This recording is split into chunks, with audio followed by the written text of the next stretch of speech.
तो प्रिय विद्यार्थियों सभी को जय श्री राधे कृष्णा। जैसे कि आप जानते हैं, मैं अपने चैनल दिव्यांश करा 9698 को लगातार आपको 324 डीसी सेट जो इंटर मैथ का बोर्ड परीक्षा का भी 2026 में पेपर हुआ है, उसका लगातार मैं आपको हल करा रहा हूं।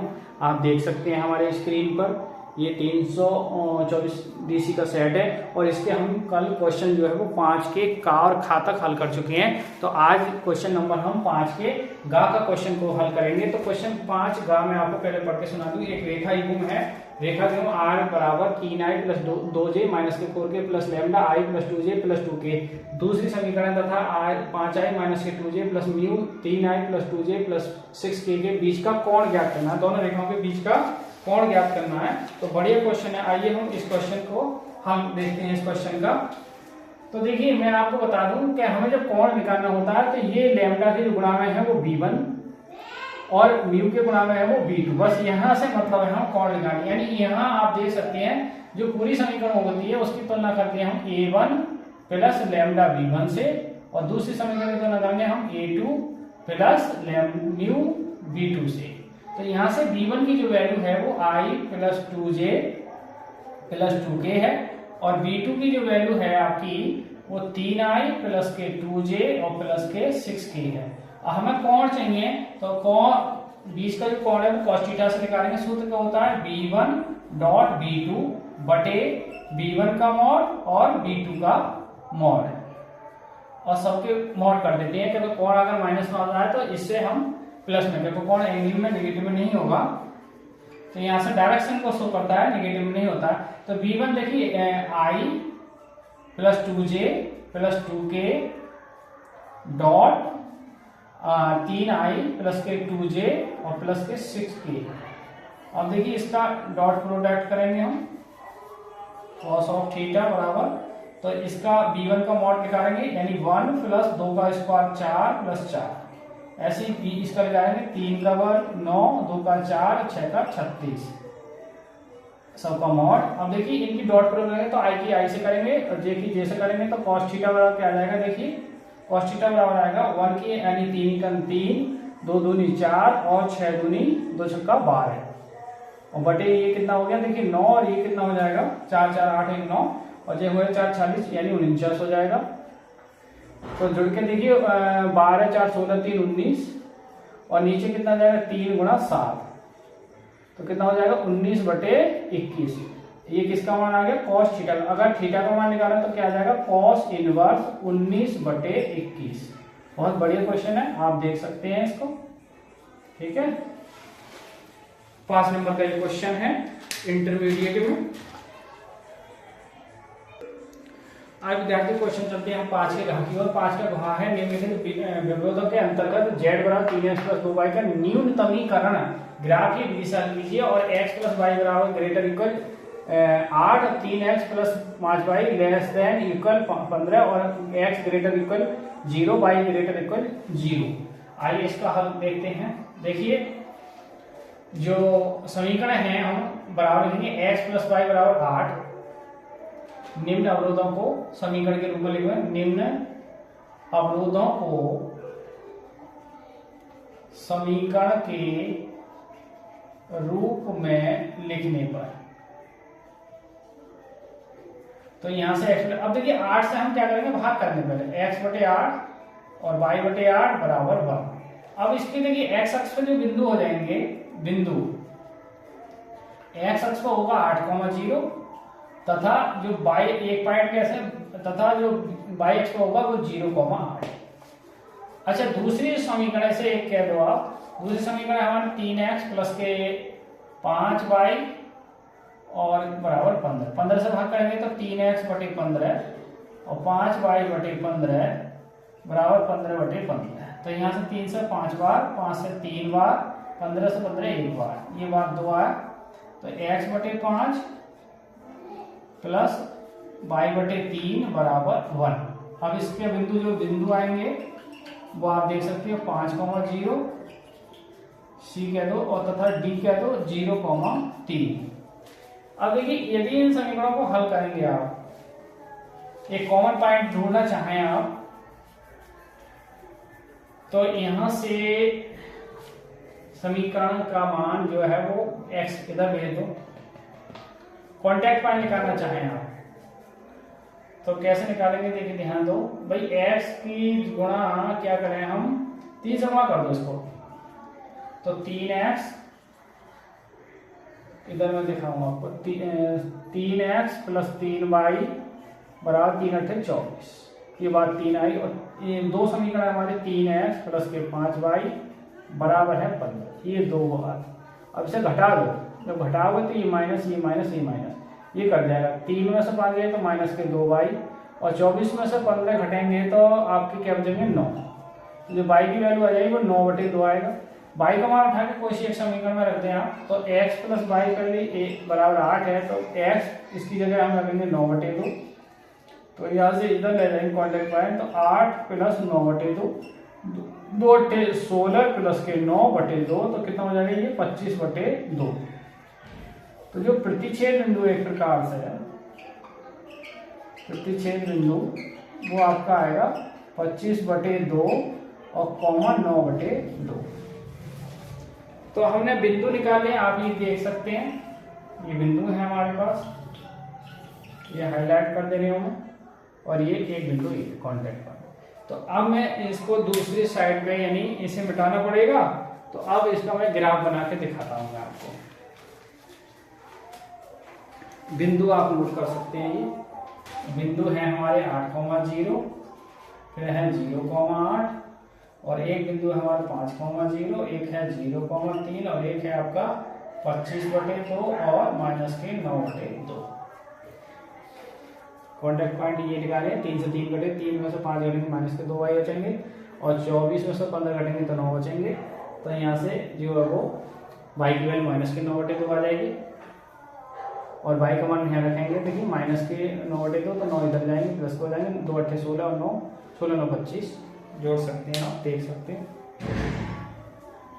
तो ये इस बिंदुओं से आप सब वो आप ग्राफ बनाएंगे। तो इसे मैं मिटाता हूँ, आप आगे देखें, देखिए अब मैं इसका ग्राफ बना के दिखाता हूँ आपको। देखिए एक्स अक्ष पर सबसे बड़ा जो पॉइंट है हमारे पास वो 8 है यहाँ, और वाई अक्ष पर सबसे बड़ा पॉइंट भी 8 है। ये एक्स अक्ष है, ये वाई अक्ष। तो अब देखिए पहला बिंदु 8 यहाँ पॉइंट देखिए 1 2 3 4 5 6 7 8, यहाँ भी 1 2 3 4 5 6 7 8, 1 2 3 4 5 6 7 8, 1 2 3 4 5 6 7 8। तो ये पहला 8,0, तो ये पॉइंट मिलेगा 8,0। दूसरा है 0,8, तो ये वाला पॉइंट। दो पॉइंट पकड़ेंगे और दोनों को पैमाने रखते हुए एक लाइन खींच देंगे, ये जो लाइन इनको मिलाते हुए, इस समीकरण का नाम है x प्लस वाई बराबर 8। दूसरी समीकरण है 5,0, तो ये 5 मिलेगा ये वाला। फिर दूसरा पॉइंट है उसका 0,3, तो ये वाला पॉइंट मिलेगा। दोनों बिंदुओं को मिलाते हुए एक रेखा खींचेंगे। इस समीकरण का मान है 3x प्लस 5y बराबर 15। अब आप देखेंगे पहले जो समीकरण है हमारी, पहले क्या थी x प्लस वाई, ये है x plus Y greater equal 8। अब x का मान देखिए 0 और 0 रखें हम, तो क्या 0 8 से बड़ा या बराबर हो सकता है 8 के? नहीं हो सकता। तो यानी इसका तो ग्राफ ये जाएगा इधर का। अच्छा, अब दूसरी कंडीशन क्या थी? दूसरी कंडीशन थी कि 3x plus 5y less than equal 15, तो ये 0 ये भी 0। तो यहां से पता चल जाएगा कि 15 से 0 तो छोटा ही है और 15 के बराबर नहीं हो सकता। तो इसका मतलब ये ग्राफ शून्य की ओर है इस तरीका से। अब आप देखो क्या इसमें कोई कॉमन पॉइंट मिल रहा है आपको? मेरे हिसाब से तो कोई कॉमन पॉइंट मिल नहीं है। जब कोई कॉमन पॉइंट नहीं मिला तो अतः आकृति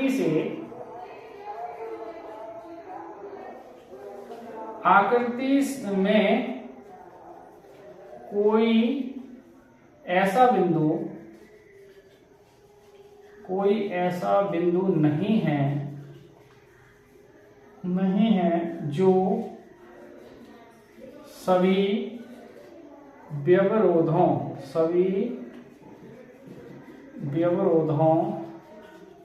को संतुष्ट कर सके अतः इस समस्या का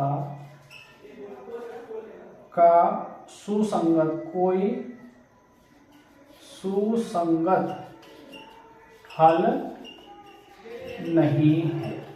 ये इसका सॉल्यूशन है।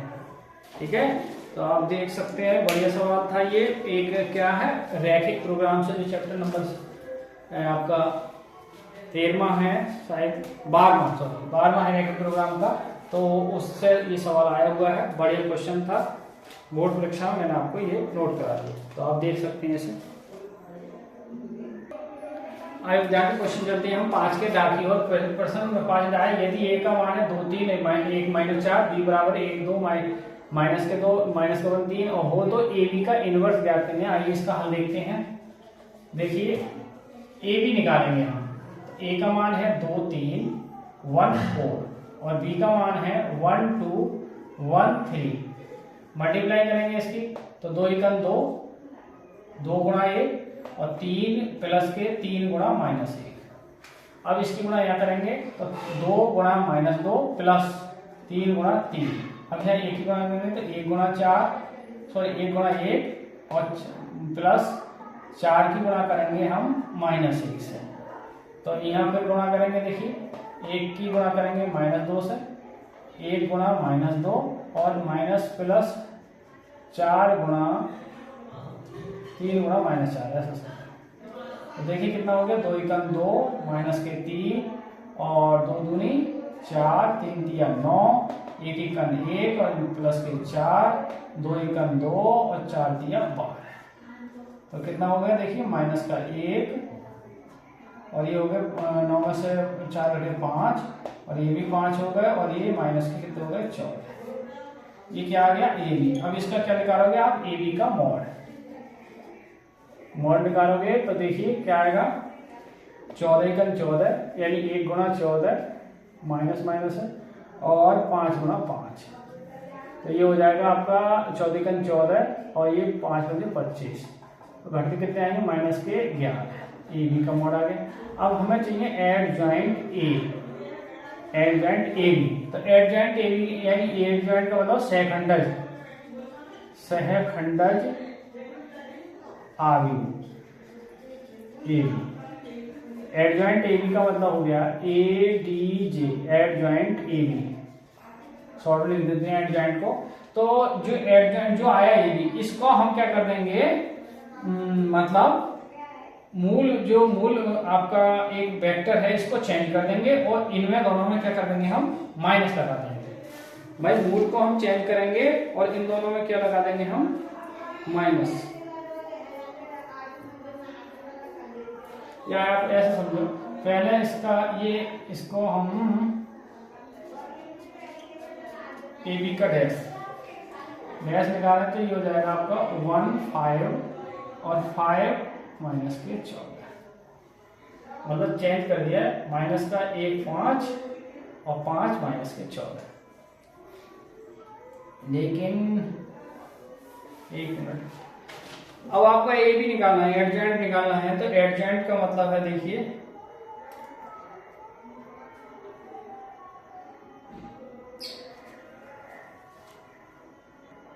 अब देखिए एडजॉइंट निकालने के लिए क्या करेंगे, मुख्य विकर्ण के अवयव चेंज करेंगे पहले तो अपन। तो 14 माइनस के 14 और माइनस का 1 और इन दोनों लगा देंगे माइनस। ये क्या आ गया आपका, एडजॉइंट आ गया ये। अब हमें चाहिए ए बी का इनवर्स, तो क्या होगा सूत्र, एडजॉइंट ए बी बटे मॉड ऑफ ए बी। और मॉड ऑफ ए बी का मान कितना निकाल चुके हैं, माइनस का 1/11 और ये कितना है 14 माइनस के 5 माइनस के 5 माइनस का 1। देखिए माइनस है प्रत्येक एलिमेंट में, माइनस बाहर निकालो, माइनस से ये माइनस क्या प्लस हो जाएगा, 1/11 14 5 5 1। तो ये आ गया आपका ए बी का इनवर्स। आप देख सकते हैं बढ़िया सवाल था ये। फाइनल आया 1/11 14.551 ए बी का इनवर्स। बड़े सवाल आप नोट कर सकते हैं, ऐसे 5 नंबर का सवाल है ये। आइए विद्यार्थी चलते हैं आज की वीडियो के अंतिम क्वेश्चन की ओर। कल की नेक्स्ट वीडियो में इस क्वेश्चन के आगे का हल आपको देखने को मिलेगा। तो आइए आज प्रश्न नंबर 6 के का हल करते हैं। 6 के का है tan इनवर्स। देखिए हल करते हैं इसका। तो tan inverse cos x minus sin x बटे में cos x plus sin x। अब हम कैसे करेंगे इसको? देखिए tan इनवर्स cos को अंश से कॉमन कर रहे हैं, तो यहाँ 1। अब जहां से कॉमन नहीं होता है वो उसके बटे में आ जाएगा, हर में आ जाता है। ऐसे नीचे से cos कॉमन करेंगे तो यहाँ से 1, अब यहाँ नहीं है तो साइन के बटे में आ जाएगा cos x। अब देखिए यहाँ cos से cos कैंसिल हो गया, tan इनवर्स क्या बच रहा है 1 माइनस ये tan x हो गया, और 1 प्लस ये भी क्या हो गया आपका tan x। देखिए 1 के गुणा में इस tan गुणा 1 तो हर किसी गुणा में होता ही है बटे में, तो इस 1 का मान tan में क्या है tan इनवर्स 1 का मान होता है 45, यानी π/4 लिखेंगे 45 को tan x। इस 1 को मान लिख रहे हैं tan 45, 1 प्लस इस बारे 1 का मान लिखेंगे हम tan π/4 और प्लस tan x। तो ये आ गया आपका tan इनवर्स। देखिए अब ये फॉर्मूला बन गया। फॉर्मूला क्या बन गया? tan a minus tan b 1 plus tan a tan b। तो ये फॉर्मूला बन गया tan π/4 माइनस x का। तो tan से tan कैंसिल हो जाएगा, तो क्या बचेगा π/4 माइनस x। तो इसका जो सरलतम रूप है वो आप देख सकते हैं। तो प्रिय विद्यार्थियों आज की वीडियो को यही विराम देते हैं, और यहाँ से प्रश्न नंबर जो 6 के का की बात 6 का खा जो भी है प्रश्न नंबर आगे के देखने को आपको कल की वीडियो में मिलेंगे। तो इसी के साथ हम अपने चैनल दिव्यांश क्लास 96 पे आपको होली के पावन पर्व की शुभकामनाएं देते हैं। और हम हमारे चैनल पे आप बने रहिए, वाच करते रहिए, देखते रहिए, और भी बच्चों को लाइक सब्सक्राइब कीजिए, जिससे वो जो कक्षा 12 में जो बच्चे आए मैथ से, वो अपने मैथ सब्जेक्ट में देखने के बाद अपना स्कोर नंबरों में एक अच्छा स्कोर बना सकें। तो इसी के साथ सभी को एक बार पुनः होली की ढेर सारी शुभकामनाएं। ठीक है, सभी को जय हिंद, जय भारत, जय श्री राधे कृष्णा।